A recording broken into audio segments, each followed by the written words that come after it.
impacto ESG da estratégia ação da jornada ao relato. Hoje a nossa convidada é a Bruna. A Bruna vai contar um pouquinho da trajetória dela, da experiência, do negócio. Tudo bem, Bruna? Tudo bem, obrigada pelo convite. Estou muito feliz em poder contar um pouco da minha história e da história do Pé Sahara aqui para vocês. Que legal, seja muito bem-vinda. Aqui é um espaço que a gente trouxe, né, para a gente dialogar da forma mais informal sobre o ESG, desde o aspecto mais técnico até uma linguagem que seja acessível para o público em geral. Então, é um espaço democrático, um espaço que a gente busca mesmo tudo aquilo que é um negócio que agrega valor. Então, nós que agradecemos, né? E eu queria que você contasse para a gente, então, né? Fala um pouquinho de você, da tua trajetória. Certo. Nós começamos a história do Pé Sahara há 18 anos. Na verdade, a gente completa 18 anos agora no próximo mês de abril de 2025. E eu gosto de começar falando justamente sobre essa data, porque isso diz muito sobre o fato de termos começado a construir um projeto de economia circular e, consequentemente, sustentabilidade dentro da moda no nosso país, quando não se falava como falamos hoje a respeito, né?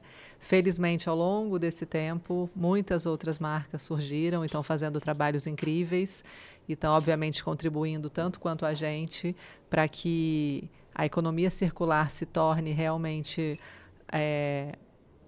quem sabe, a primeira opção de consumo das pessoas, né, num futuro próximo. Então, eu tenho muito orgulho em falar que há 18 anos, quando não se ouvia falar, quando talvez se pensasse pouco a respeito, a gente já estava lá começando a construir esse mercado, sabe? Esse projeto que se tornou tão grande, tão incrível. Também gosto muito de dizer que eu não fazia ideia, né, da relevância que teríamos, do tamanho e da proporção que o Pé Sahara alcançaria, né, ao longo desse tempo todo.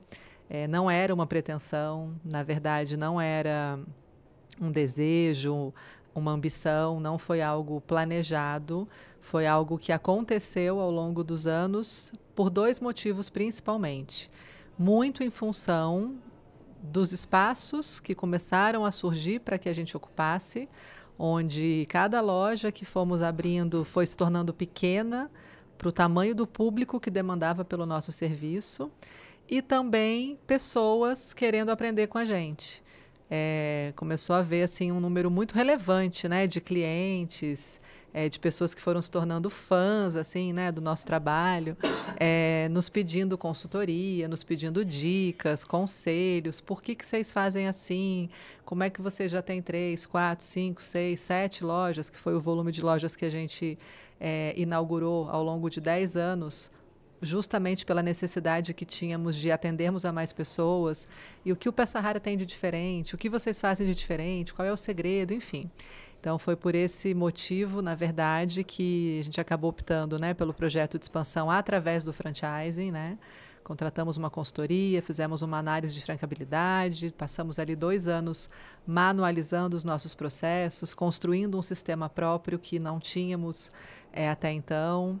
E, a partir de então, trouxemos, né, para o mercado mais amplo, né, a nível de Brasil, essa possibilidade de outras pessoas fazerem também, junto conosco, esse trabalho tão bacana que a gente faz dentro do Pé Sahara. Caramba, que legal. Mas me fala uma coisa, mas você já vem desse ramo do comércio, da moda? O que fazia a Bruna antes? E como surgiu a ideia do Pé Sahara, né? Na verdade, eu sempre gostei muito, assim como muitas outras crianças, né, de brincar de lojinha, de brincar de mercadinho. A minha madrinha, que é uma pessoa muito presente na minha vida, foi secretária executiva, né, de universidade, então ela sempre estava bem arrumada e ela usava uns colares de bolas coloridas que eu amava. Final de semana eu ia para casa dela para brincar de lojinha de colar. E aí montava ali na mesa de centro da sala aquela loja e passava a tarde brincando e vendendo, enfim. Parece uma coisa super de memória afetiva da infância, mas na verdade eu acho que tem uma relevância para o que foi acontecendo ao longo dos anos, porque isso eu tinha 6, 7, 8 anos.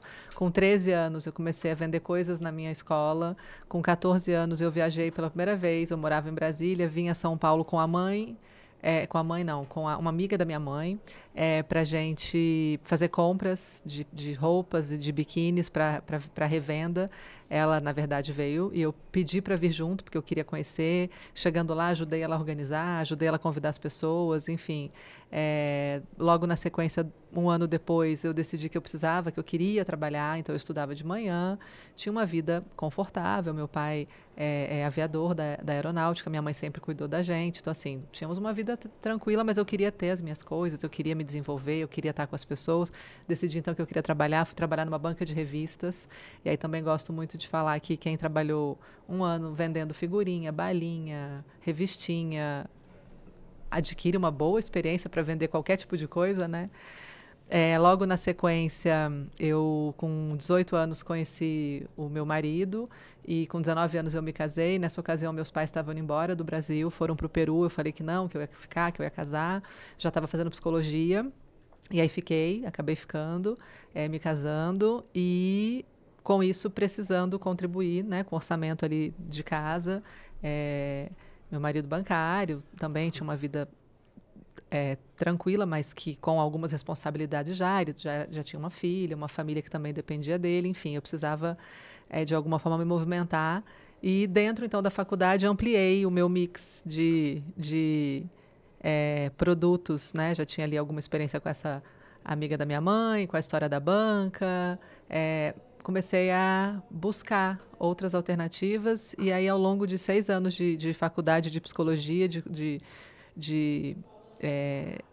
mesmo adorando o que eu estava fazendo e sendo muito apaixonada, né, por esse universo, eu fui me envolvendo cada vez mais com a revenda de artigos. E aí, tudo que você possa imaginar ao longo desse tempo eu fiz, assim, de semijoias simples a peças muito sofisticadas, velas, chocolate, roupa, lingerie. Enfim, o meu carro era assim, uma loja ambulante, assim, e a faculdade inteira, não só o curso de psicologia, me conheciam porque sabiam que um pouco de tudo eu tinha para vender. Obviamente, isso me ajudou muito financeiramente e me ajudou muito a, com certeza, me desenvolver, né, no que diz respeito à relação comercial com as pessoas, né, que vai muito além do que o simples fato de você ter alguma coisa para vender e alguém que queira comprar. Acho que é muito mais amplo do que isso. No final do curso, me deparei com a realidade de que de um dia para o outro eu ia deixar de frequentar, né, aquele universo gigante de clientes que eu tinha ali ao longo desse tempo e que eu precisava, de alguma forma, eu não poderia interromper, né, essa renda que já fazia uma diferença significativa na nossa família. Nesse meio tempo, né, ao longo desses 6 anos, eu fui mãe 2 vezes, tive meus 2 primeiros filhos. Davi, eu tinha 22 anos, a Sofia nasceu, eu tinha 23, então, assim, a responsabilidade que aumentou muito.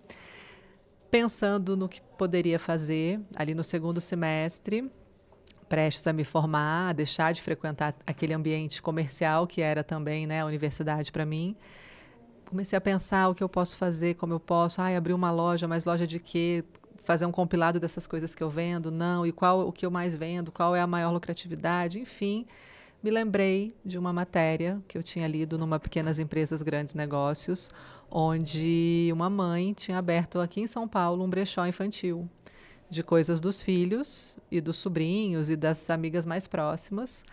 Fui atrás dessa revista que eu havia guardado, reli, achei super interessante, por coincidência ou não, lógico que não, porque, né, não, acho que não são coincidências, são coisas que vêm para corroborar com alguma coisa que a gente está já planejando.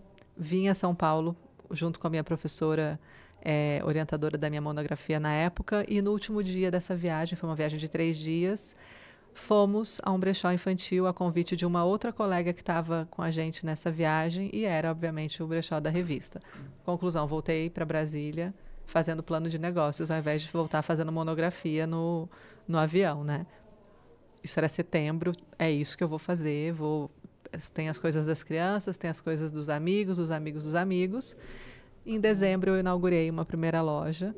Na verdade, eu já tinha também, além desse processo todo comercial que eu fazia na universidade, eu tinha alguma habilidade ali com pequenas reformas e ambientações. Então, eu já tinha porque eu fazia na minha casa, fazia para as pessoas conhecidas, então eu tinha o pedreiro, o gesseiro, as pessoas que eu conhecia.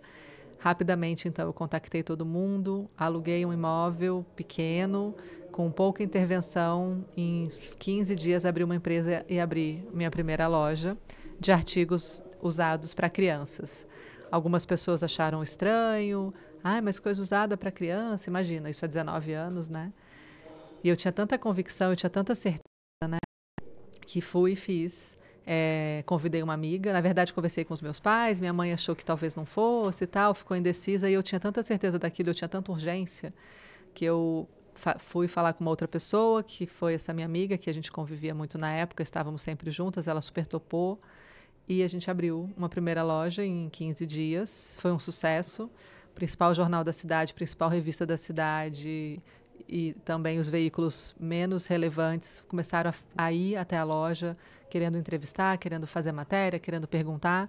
Em um mês de loja, a gente tinha quadruplicado o número de pessoas fornecendo peças para a gente.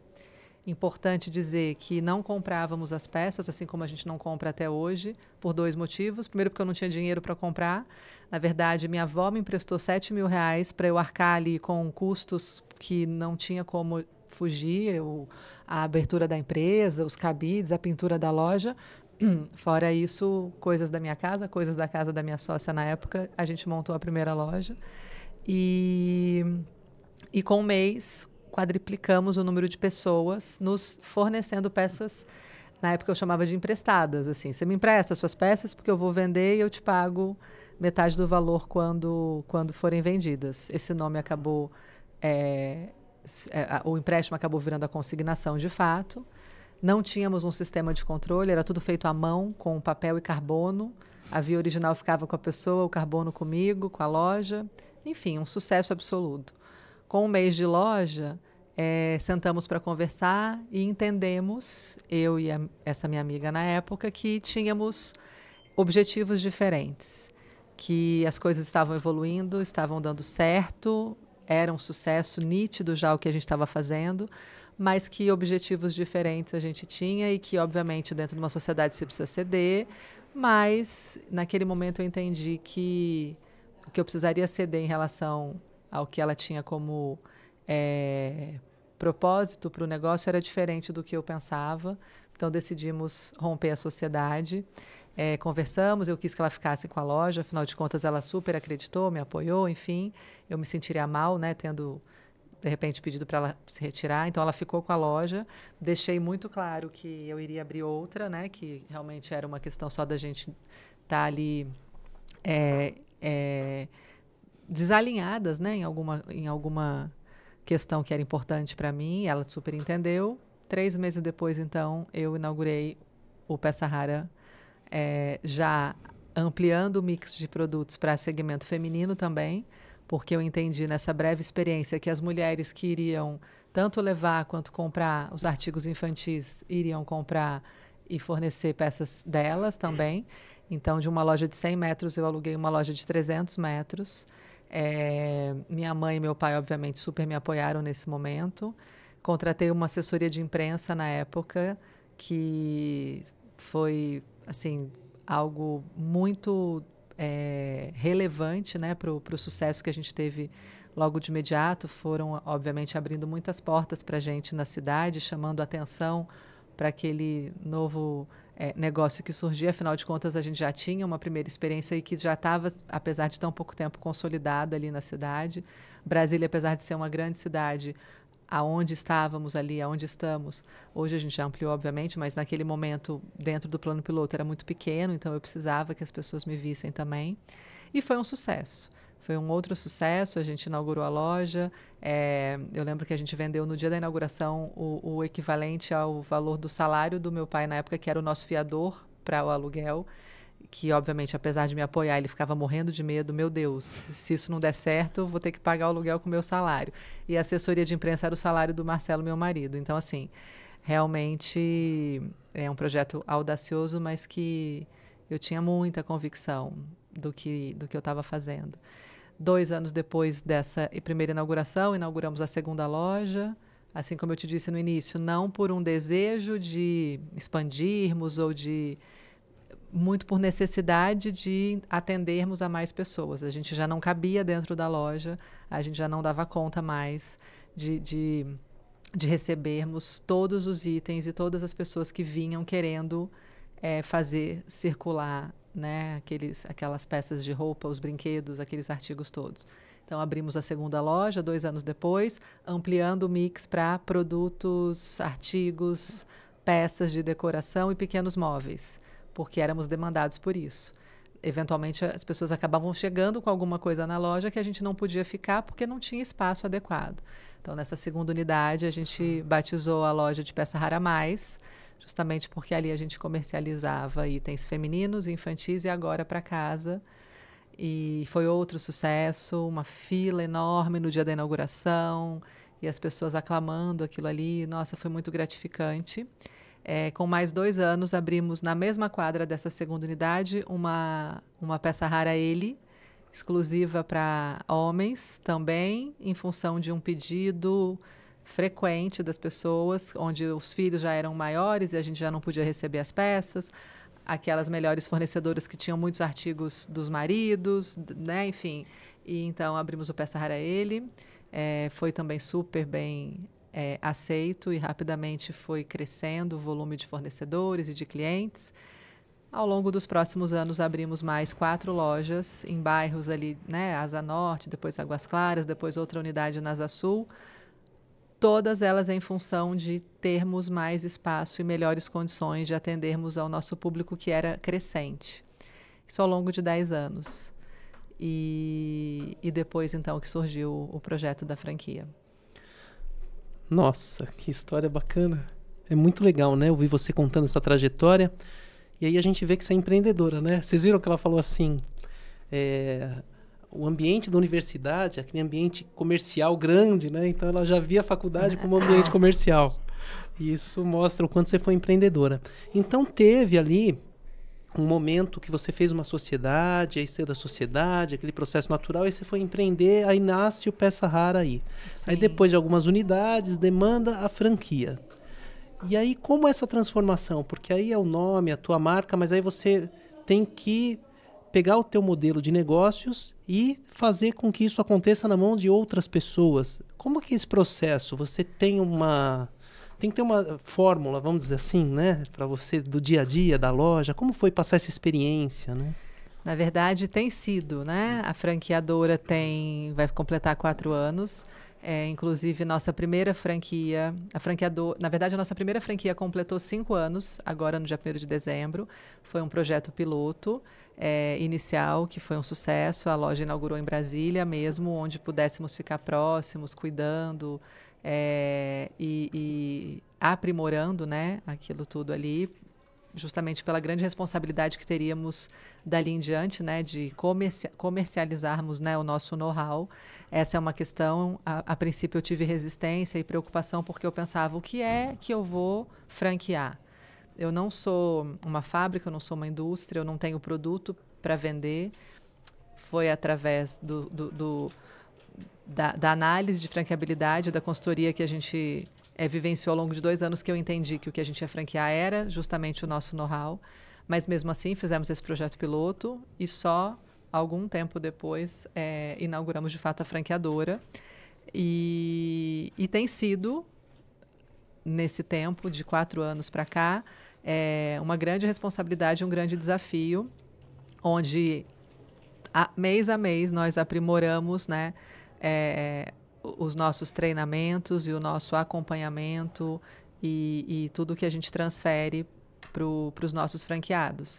Obviamente, a gente tem muitos manuais, a gente tem muitos cursos, a gente tem treinamentos presenciais, a gente tem um treinamento de imersão muito rico, muito importante, que acontece em Brasília para novos franqueados todo mês. A gente tem vários treinamentos EADs. Temos um time de consultoria que vai até as lojas para poder acompanhar o trabalho que é feito, para poder corrigir rota, corrigir o que precisa ser corrigido, em função da... Eu não diria nem só dificuldade, mas especificidade que é o nosso negócio. É um negócio que não existia no mercado, né? É um negócio que realmente foi criado e vem sendo, obviamente, ao longo desse tempo, lapidado, justamente com essa experiência.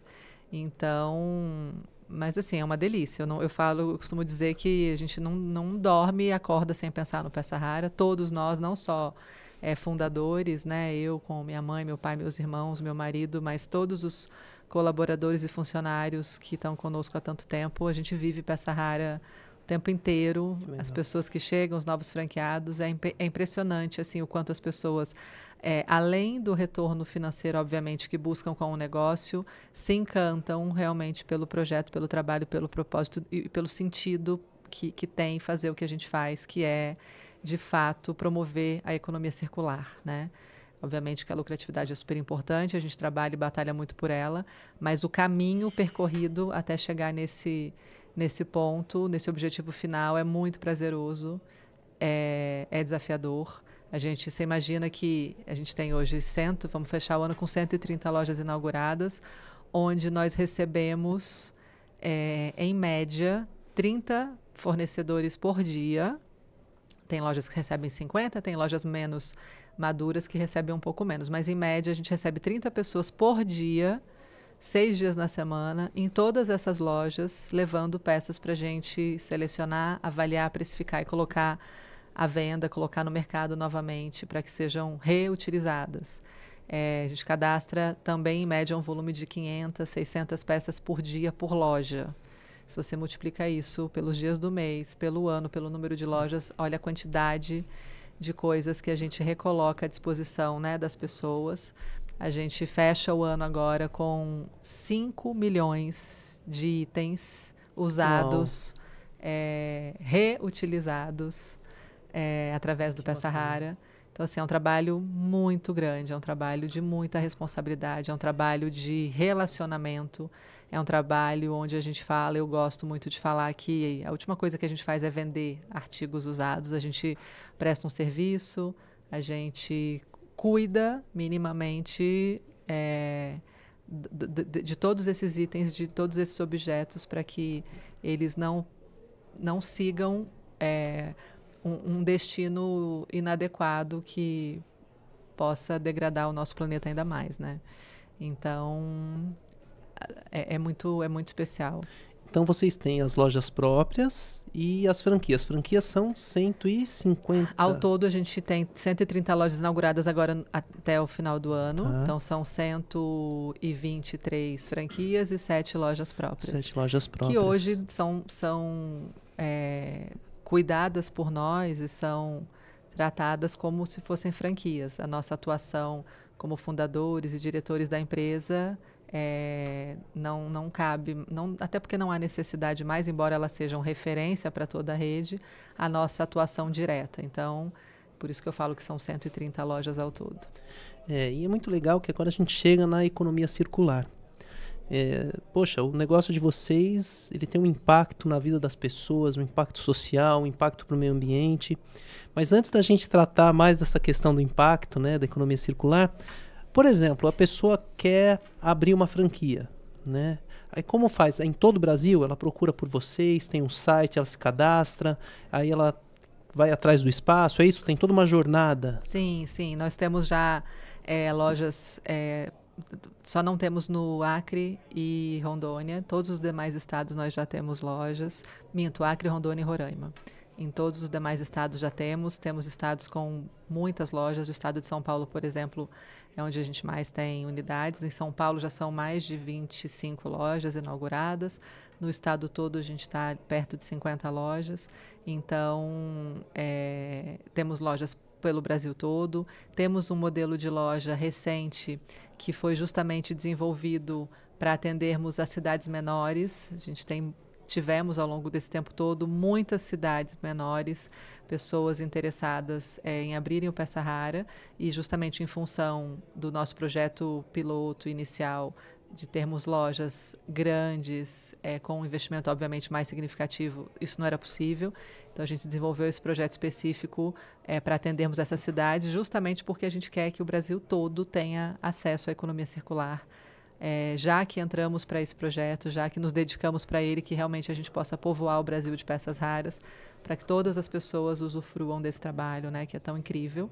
Então, quem queira saber mais detalhes, através do nosso site, Peça Rara, brechó.com.br, redes sociais, tem o Peca Rara Franquias, Peca Rara BR, vocês vão encontrar o caminho, né, para falar com a gente. A gente tem pessoas responsáveis pela área de expansão que vão estar ali super à disposição, né, para conversarem, para fazerem reuniões, para tirarem todas as dúvidas, para auxiliarem, né, na escolha, na definição da cidade, da região, do bairro, enfim, a gente acompanha todo esse processo com muito cuidado e muita responsabilidade, né, junto com esse interessado e possível novo franqueado que vai chegar para a nossa rede. E pós assinatura do contrato, aí virão, né, os próximos passos, mas sempre com muita proximidade, onde a gente passa bastante segurança para quem estiver entrando nesse projeto junto com a gente. É muito legal, porque o impacto começa assim: alguém quer empreender ou tem um sonho, você já tem um modelo de negócio para ele empreender. Isso gera emprego. Depois você entra na economia circular, a pessoa tem lá uma peça de roupa, um móvel, alguma coisa que ela já tem uso, né? Ela vai ali, também transforma isso num produto na sua loja ou nessa franquia. Isso se transforma em dinheiro. Então tem a economia circular, que ela tem um impacto econômico, mas ela também tem um impacto de materiais que são reutilizados. Sim. Isso tem um impacto ambiental. Tem alguma ideia, não sei se vocês têm esse estudo ou alguns dados, do quanto a indústria da moda, por exemplo, ela impacta o meio ambiente? Porque aí vocês ajudam muito, né? Impacta muito.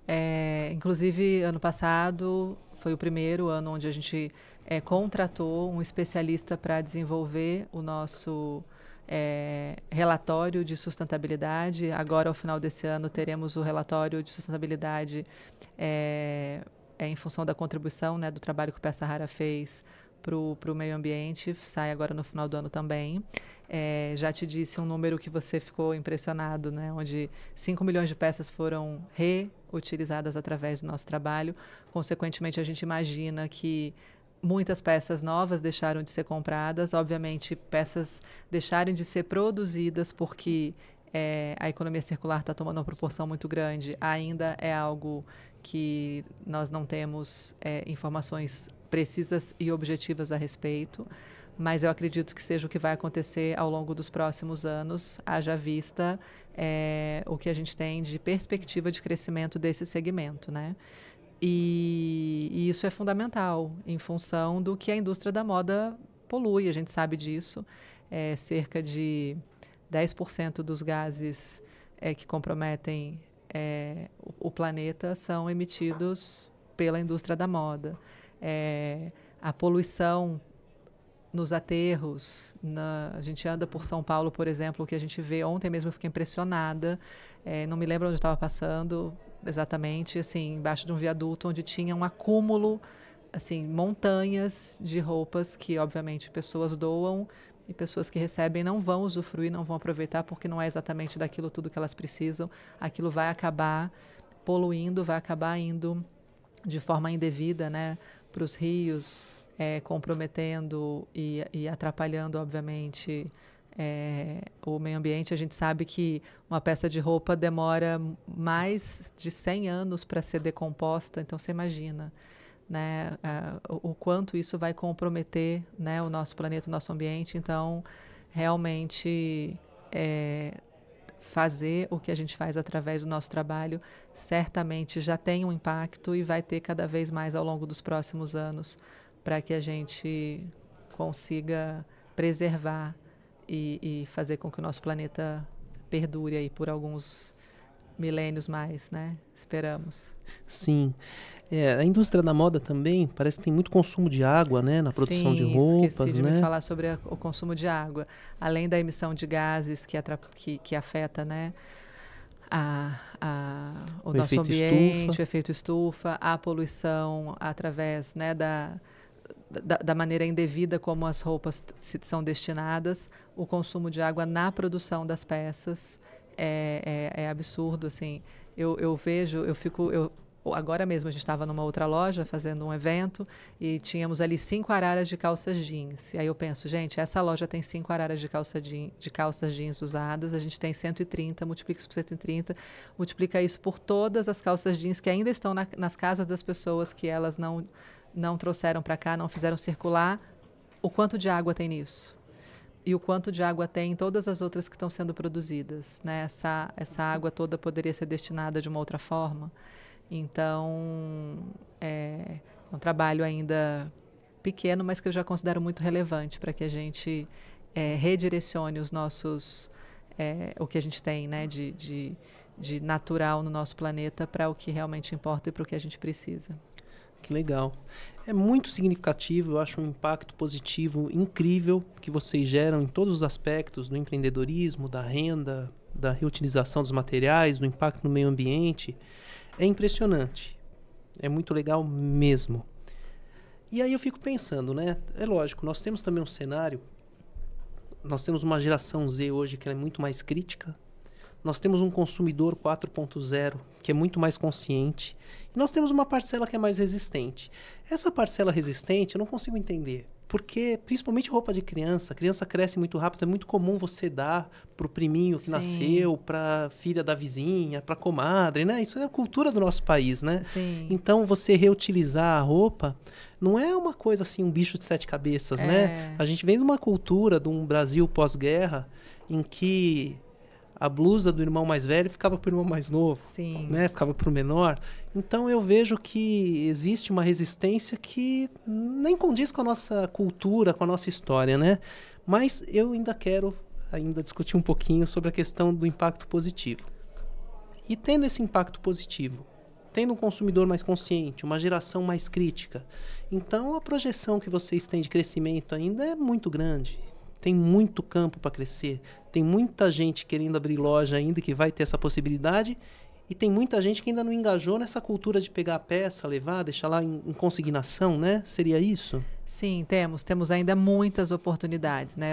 Eu considero que estamos assim no começo, né, de um trabalho, de um projeto de expansão, porque não só em função do que a gente tem de estudos, né, e das ferramentas que a gente utiliza para verificarmos quantas cidades e qual a capacidade de termos peça rara no país, mas principalmente, eu especialmente imagino São Paulo, por exemplo, né?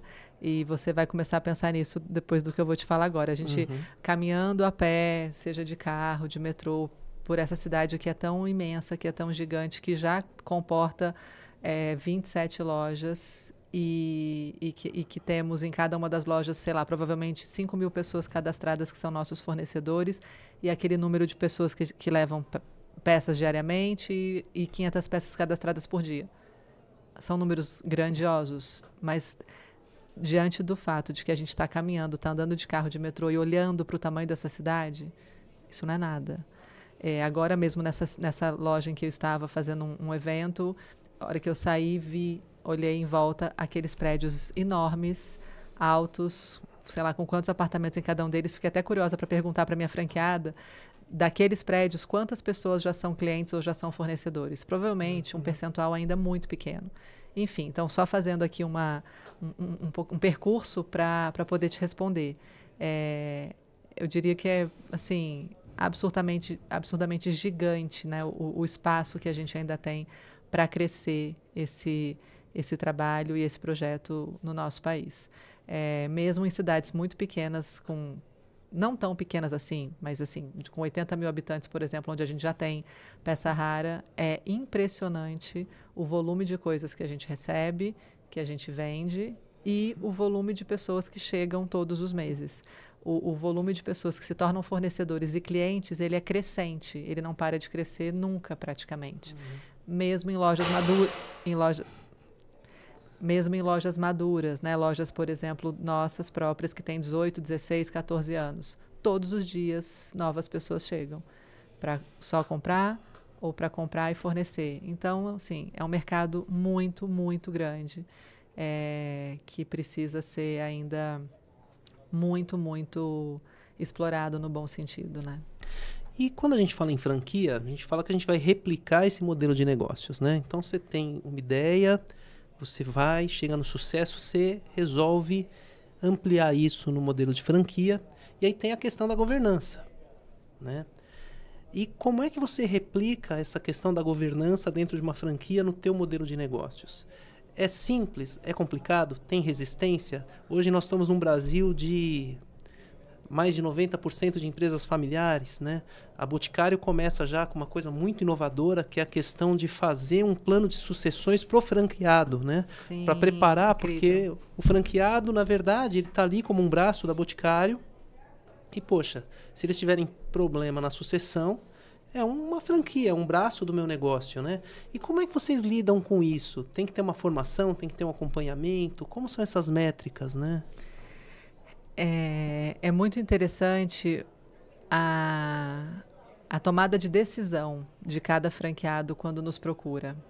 Geralmente, até hoje, em grande parte, nós temos pessoas que vêm pela causa, vêm em busca do resultado financeiro do negócio, mas vêm com uma disponibilidade, e caso não tenha, a gente acaba restringindo, para se dedicar e se envolver e cuidar do negócio. Isso é muito importante para o Peça Rara. E é super interessante também o quanto essas pessoas vêm acompanhadas.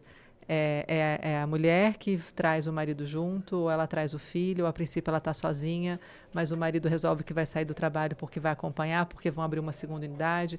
Aí o filho já tem um projeto, já está fazendo alguma coisa que tem alguma relação e começa a trabalhar também na loja. Então, assim, é bem impressionante o quanto a grande maioria dos nossos franqueados ou já vem com esse intuito, ou as coisas começam a caminhar nesse sentido, sabe? E a nossa empresa nasceu uma empresa familiar, né? Ela é uma empresa familiar que, obviamente, tem passado por um processo de profissionalização, onde pessoas do mercado, profissionais experientes, estão sendo contratados para nos trazerem o que a gente não conhece, o que a gente não sabe. Isso precisa acontecer para que a gente possa evoluir, né, cada vez mais. Mas eu acho que justamente pelo nosso DNA ser familiar, a gente acaba, dentro da cultura que foi se criando ao longo dos anos, atraindo, de repente, pessoas que querem fazer o mesmo, fazer parecido. Então, tem sido muito tranquilo, assim, tem sido muito gostoso, assim. A gente fez, por exemplo, a nossa convenção esse ano. A Débora Seco, né, que é a nossa sócia, ela fez um comentário que me marcou muito, assim, no evento. Ela falou: Bruna, é impressionante como ninguém chega sozinho. A gente não tem franqueados que chegam sozinhos. É a esposa com o marido, é a mãe com o filho. A gente tem, por exemplo, alguns casos de jovens que decidiram empreender, que faziam algum outro tipo de negócio, ganharam dinheiro, receberam algum lucro de alguma coisa e que resolveram empreender. E trouxeram a mãe junto. A gente tem um franqueado com 20 e poucos anos, 20 e pouquinhos mesmo. A mãe estava aposentada. Mãe, vamos abrir um Peça Rara. Sabe? Então, assim, é super interessante, tem sido muito gratificante acompanhar todos esses processos. Que legal.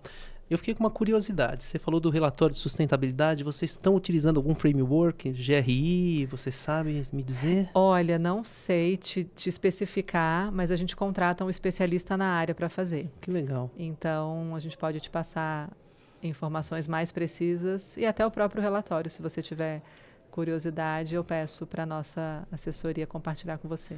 Eu gosto muito. Né? Você é um especialista da área. Sou especialista em SG e aí os frameworks eles dialogam muito, que é a forma de dar publicidade, né? Sim. E é muito importante isso para o processo de maturidade do SG da empresa, da sustentabilidade, e também é importante para fortalecer a marca. Sim. Né? Então, essa coisa de comunicar, né? Ser muito autêntico, isso que está vindo à tona, isso para a gente é muito importante, né? Tem que crescer muito no Brasil, né? O Brasil é um país que a gente fala tanto em governança, a gente vai dormir, num dia tá tudo bem. No dia seguinte a gente acorda e fala, não, pera... Mudou tudo. tá faltando 20 bilhões no caixa da Americanas. Aí você fala, não, 20 bilhões não some assim, né? Então a gente tem que amadurecer muito ainda, mas esse processo ele vem contribuir. E agora, uma pergunta, né, que eu conversei com uma amiga e ela é plus size, né? Então ela falou assim, poxa, eu vou num brechó e eu não encontro peças para mim. Vocês têm alguma iniciativa da área social para fazer esse tipo de inclusão? Tem alguma coisa específica? E o único contato com peça rara é físico ou também tem virtual? Nós fazemos campanhas recorrentes em busca de peças, artigos plus size. Não temos ainda, infelizmente, um volume significativo de peças nas lojas. Algumas lojas um pouco mais, outras um pouco menos, justamente em função do público que frequenta. Eu quero dizer que todos são peças raras, mas que, obviamente, cada loja vai ter um acervo muito de acordo com a sua região. Então, a gente tem lojas que, por algum motivo, a região tem uma representatividade maior, né, de pessoas plus size, e por esse motivo a gente recebe mais artigos. Mas é um desafio. Gostaríamos de receber muito mais do que a gente recebe, porque o que a gente recebe rapidamente é consumido. Então, justamente por isso fazemos essas campanhas recorrentes. Se a sua amiga, inclusive, tiver interesse em conhecer o Peça Rara e quiser apoiar um projeto nosso nesse sentido, quiser fazer um desapego dela para que ela possa incentivar outras pessoas a trazerem e dar oportunidade para outras pessoas comprarem as peças dela, a gente costuma fazer isso e é super bacana, funciona, costuma dar muito resultado. Mas precisamos muito mais do que a gente tem de oferta hoje. Fico triste quando eu, inclusive, estou numa loja e recebemos uma pessoa que não podemos atender. Nossa, eu fico arrasada, assim, me parece que eu estou faltando respeito com aquela pessoa. E não é isso, é porque realmente, como nós não compramos de uma indústria o que está ali pronto na prateleira para ser revendido, a gente depende das pessoas fornecerem, falta artigo plus size para a gente, assim. Então, se ela puder divulgar, se quiser, inclusive, falar a respeito, vou ficar muito feliz. Sim, com certeza eu vou. E você, não sei se não te respondi a respeito do online e do físico. O nosso objetivo principal são as lojas físicas. A gente fez um projeto, a gente trabalhou pelo período aproximado de 2 anos numa plataforma online, no nosso e-commerce. Foi uma experiência muito legal, foi uma experiência incrível, assim, que nos trouxe muitos insights e principalmente a decisão de que seguiríamos focados no crescimento através das lojas físicas, né? Que é onde nós nos propusemos a fazer o crescimento do Peça Rara. Não que seja ruim, melhor, pior, é diferente. É um outro negócio, né? Fizemos experiências dentro das lojas, né? Nossas lojas próprias terem o e-commerce acoplado junto. Isso nos demandava uma energia, uma dedicação, colaboradores focados para isso, e acabou não valendo a pena financeiramente falando, então recuamos e voltamos o nosso foco completamente para o físico. Interessante, porque na verdade é isso, né? Você tem um modelo de negócios, nem sempre é fácil você flutuar, né, do físico para o virtual. E eu acho que depende muito do objetivo também, sabe? Do que a gente quer, do que a gente sente prazer, do que a gente sente vontade, realização de fazer. Eu especialmente, obviamente eu acabo interferindo, né, no querer da empresa como um todo. Por mais que compre alguma coisa no online, eu adoro o contato, o convívio, a experiência, o relacionamento, né, com as pessoas, com o serviço. Eu acho muito sem graça comprar pela internet. Eu sei que existe um volume gigantesco de pessoas que não sai de casa, não compra nada, absolutamente nada, a não ser na frente do computador. eu sou uma pessoa que sou do relacionamento, sou do contato. Então, assim, eu só compro pelo computador, pela internet, no celular, alguma coisa que eu não vá ter tempo de ir atrás, ou enfim, eu não encontre. Na verdade, eu só compro no Peça Rara, né? Mas, assim, se for algo que não tem no Peça Rara, alguma coisa que eu precise muito, eu parto para online só em último caso. Então, eu não vejo muita graça, sabe? Eu acho que é muito mais legal a gente poder... Ainda mais Peça Rara, imagina, as nossas lojas são lojas tão amplas, tão maravilhosas, com um mix tão grande de coisas, um universo gigante de possibilidades, onde você vai caminhando e vai descobrindo tanta coisa. E aí, justamente por serem peças únicas, artigos únicos, dentro de uma plataforma digital, é completamente diferente. E uma peça que você vai experimentar, vai pegar, vai sentir a textura, vai olhar a real cor dela, é diferente na internet. Então, a gente acabou fazendo toda uma experiência, até para a gente poder, né, saber o que falar a respeito, mas nosso foco são as nossas lojas físicas. Que legal. Eu estava pensando, né? Você falou a respeito da criação de uma estrutura, né? De um modelo de negócios para você fazer uma loja no município menor, que tem uma experiência diferente. Nós falamos do consumidor mais consciente, mas nós também estamos falando de um país que enfrenta muitos problemas há muitos anos. E eu queria saber assim, tem um custo mais acessível de uma peça de roupa num brechó do que teria numa loja, né? Isso também é um atrativo e também é uma alternativa? Sim. E isso, na verdade, é uma das principais razões do Peça Rara existir. Sou muito questionada e assim, ouço de muitas pessoas: poxa, mas vocês não têm um Peça Rara luxo. Poxa, mas as peças de grife sofisticadas eu só encontro na loja tal eu fui, não tem. Ah, vocês deveriam fazer um Peça Rara tal, enfim. E aí, obviamente, ao longo desse tempo todo, fomos, pesquisamos, analisamos e voltamos sempre para a nossa premissa inicial, que é o fato de termos espaços acessíveis a todas as pessoas, com artigos de todos os preços, enfim, para que todos tenham acesso. Temos artigos de luxo e de grife e gostamos e achamos super interessante recebermos esses itens, porque já acaba gerando oportunidade para muitas pessoas terem acesso? Óbvio que sim. Mas a gente vai deixar de receber o artigo que é menos especial, que é menos importante, que tem uma marca menos relevante? Não. Esse artigo está pronto, ele está intacto, ele está em ótimo estado, ele tem uma durabilidade aí no mínimo de 100 anos e assim, ele precisa ser reutilizado, ele precisa reencontrar o novo dono dele para que ele continue a vida útil dele, sabe? É assim que a gente pensa. Tá, muito legal. E agora, uma outra dúvida, eu estou cheio das dúvidas aqui, né? Por exemplo, a precificação. A pessoa que leva a peça, ela indica quanto ela acha que vale? Vocês têm como vocês fazem essa precificação do item, né? A gente costuma dizer que essa definição acontece em comum acordo. Obviamente, uma peça pode ter um valor para você que não corresponde ao preço que ela precisa custar na nossa loja. Porque valor é diferente de preço. Uma peça que você ganhou de uma pessoa especial, num momento diferente, ou que você usou numa ocasião, enfim, ela tem um valor que talvez nem tenha preço para ela. Eu costumo dizer muito isso. As peças costumam ter, na verdade, valor e preço, ou costumam ter dois preços, o preço que vale e o preço que vende. Por isso que eu estou te dizendo que a gente acaba fazendo em comum acordo, porque, obviamente, a gente respeita a expectativa das pessoas em relação ao que elas estão nos fornecendo, ao que elas estão nos entregando para revendermos, né?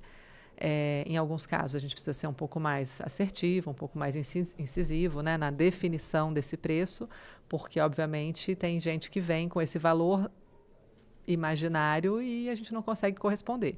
Então, existem, obviamente, regras que são objetivas e critérios que são objetivos para que a gente possa avaliar. A gente tem um sistema inteligente que, na medida em que a gente vai alimentando esse sistema, ele vai criando um banco de preços, onde o próprio sistema nos auxilia no ato em que a gente faz a descrição do item, definindo marca, estado de conservação, ele já sugere para a gente um preço nacional e um preço local. Então, assim, a gente consegue, obviamente, corresponder às expectativas, né, desse ex-dono, desse item, mas a gente, obviamente, precisa usar critérios que são objetivos também para que essa peça seja uma peça economicamente interessante, né, para quem está comprando num brechó. Caramba, quanta coisa interessante, né? Então, vocês viram, tem oportunidade para quem quer montar um novo negócio, empreender. Tem oportunidade para quem quer uma peça de roupa diferente, vai lá, escolhe. Dá para você ir levar uma peça que você não está usando e vender essa peça e comprar uma outra peça. Então, tem oportunidades aí. Dá para vir trabalhar conosco. Temos muitas oportunidades e eu adoro receber pessoas que queiram trabalhar com a gente, construindo esse mercado. Eu costumo dizer que quem entra para trabalhar num peça rara não está trabalhando só numa empresa de varejo, numa loja que comercializa itens usados. Essas pessoas estão entrando para fazerem história junto com a gente, né? Para construírem esse mercado. Então, eu me emociono, inclusive, quando eu falo disso e fico muito feliz, né, de poder gerar tantos trabalhos, tantas possibilidades de emprego no nosso país, principalmente dentro desse negócio. Legal. Olha, é muito gratificante ter tido você aqui, né? Agora a gente já vai caminhar para o encerramento, aí passar para suas conclusões finais, né? Mas dizer que tua história é inspiradora, né? Do Peça Rara, que começa a tua história antes do Peça Rara. Deve ser muito rico ter uma mentoria sua, né? Depois eu vou pesquisar melhor sobre essas questões, de onde começou, onde vocês estão em Brasília, onde estão as lojas, né? Dizer que em 2024, acho que uma surpresa muito boa foi essa ideia da gente construir o Impacto ESG, né? E eu ter a oportunidade de dialogar com pessoas tão especiais, né? Eu ainda, no último programa, eu falei com o Rodrigo do Fomenta, né? O CEO da Fomenta, que ele ajuda a ONGs, tá? Ele falou, poxa, a gente chega às vezes fazer consultoria e a ONG recebeu lá roupas, vai fazer um bazar beneficente, ele não vai vender a camisa de um time pelo preço da loja, mesmo que seja nova. Mas chegamos lá, o cara vendendo a R$2. Então, vende pelo menos a 20, porque é justo e você precisa fomentar. Então, ainda acho que podem ter tantas possibilidades do teu ramo de negócio para as comunidades. Tem tanta coisa boa que pode surgir, né, Bruna? Eu preciso, inclusive, então, aproveitar esse tempo para te falar que temos um instituto, que é o Instituto Eu Sou Peça Rara, que foi fundado oficialmente alguns anos depois, né, da primeira loja inaugurada, mas que, na verdade, ele surgiu alguns meses da nossa primeira loja, quando eu entendi, tive uma pequena crise ali, alguns dias, mas depois entendi que as pessoas talvez fossem deixar de doar as coisas para vender. E aquilo me incomodou absurdamente, né? Porque, assim, as pessoas vão começar a deixar de doar para vender? Eu vou ganhar dinheiro com isso, o negócio realmente parece promissor, mas e quem ganhava? Vai deixar de ganhar? Enfim, a crise foi essa, sendo que rapidamente eu entendi que muitas vezes, e isso acontece sempre, as pessoas nem doam e nem vendem. E através do nosso trabalho, elas passam a vender e doar o que elas recebem com aquela venda. Ou destinar o recurso para algo que seja realmente necessidade real, seja de uma pessoa, de uma família, de uma instituição. Então, o Instituto foi criado muito nesse sentido, para que as pessoas pudessem redirecionar o que elas não precisam mais, transformando esses artigos em recurso. Além disso, todos os itens que não são aceitos por algum critério, por algum excesso que a gente tenha, ou alguma pequena avaria que seja, que não possa ser recuperada, e além dessas peças, todas as peças que após o período de exposição voltam para a devolução, também têm a chance de serem destinadas para o Instituto. E nesse espaço nós vendemos esses itens, obviamente a valores muito mais interessantes, onde o objetivo é custearmos necessidades específicas, especialmente de crianças. Ano passado a gente construiu uma creche para 300 crianças em Brasília. O objetivo é que a gente possa construir muitas outras mais. E é incrível pensar que esse valor, esse volume de recursos surgiu, na verdade foi a transformação de peças de roupa. Então, assim, aquela creche para 300 crianças era um acúmulo, era um volume de roupas enorme, que se a gente doasse para essas crianças, para essas famílias, elas iam fazer o quê com aquilo? Então, é um trabalho que eu tenho muito orgulho também e que vai crescer cada vez mais, porque além de recebermos os itens, de vendermos esses itens, existe uma sobra desses itens dentro das nossas próprias lojas. E isso pode ser aproveitado e transformado em grandes ações sociais. Que legal. Eu diria o seguinte, né? Agora a gente vai caminhando para o encerramento e eu vou dizer que eu defendo que o ESG de verdade, para ter um impacto, ele precisa de propósito, de um propósito genuíno. Eu acho que o propósito genuíno era tão genuíno, tão forte, né? Que só o impacto do teu negócio não foi suficiente, né? Você criou um instituto. Mas, Bruna, muito obrigado. Eu vou pedir então para você fazer as considerações finais. Fica à vontade aí para dar o teu recado.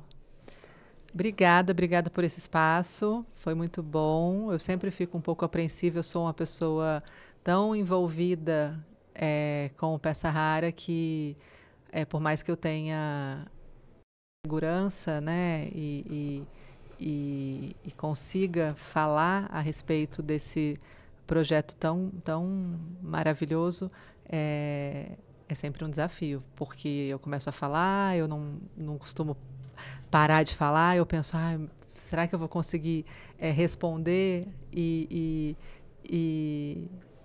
atender as suas expectativas, mas foi muito bom, foi muito legal a maneira como você conduziu, as perguntas que você fez, então obrigada mesmo pela oportunidade. Quero aproveitar então, já que você está me dando mais esse espaço, para convidar, né, todas as pessoas que assistiram, que nos assistiram, que visitem o Peça Rara, que conheçam o nosso trabalho, que contribuam com ele, que sejam nossos parceiros, independente da forma, seja fornecendo, seja comprando, seja trabalhando, seja, de repente, até abrindo uma franquia nossa, porque vivemos para isso e ainda precisamos de muitas pessoas adeptas da economia circular para que a gente possa transformar o nosso país e o nosso mundo num lugar ainda melhor do que temos, né? Tanto para a gente quanto para as próximas gerações. Então, conheçam o Peça Rara. Bruna, eu quero agradecer demais você, tua equipe que te acompanha aqui, os profissionais. Agradecer a todo o pessoal aqui do ADESAMPA. Como eu sempre falo, né? Nós somos muito bem recebidos pela Raquel lá embaixo. Hoje eu estou aqui com a voz meio falhando, que eu fui falar com a gestora do TEIAS, que também chama Bruna, e aí eu dei uma palestra para ela lá, então a voz já fugiu um pouquinho aqui. Maurício, obrigado. Ele já não é nem só da técnica, ele faz toda a direção nossa aqui, ele coordena tudo. Bruna, parabéns, né? Uma história inspiradora de sucesso, tua história de vida, teu propósito, a forma como você é autêntica. Muito obrigado. Você é muito eloquente, né? Então essa preocupação, na verdade, ela não é necessária. Você fala muito bem. Uma ótima comunicadora. E eu quero então agradecer ao ADESAMPA, TEIAS, Prefeitura de São Paulo, a todo mundo que nos assistem. E até o próximo Impacto ESG.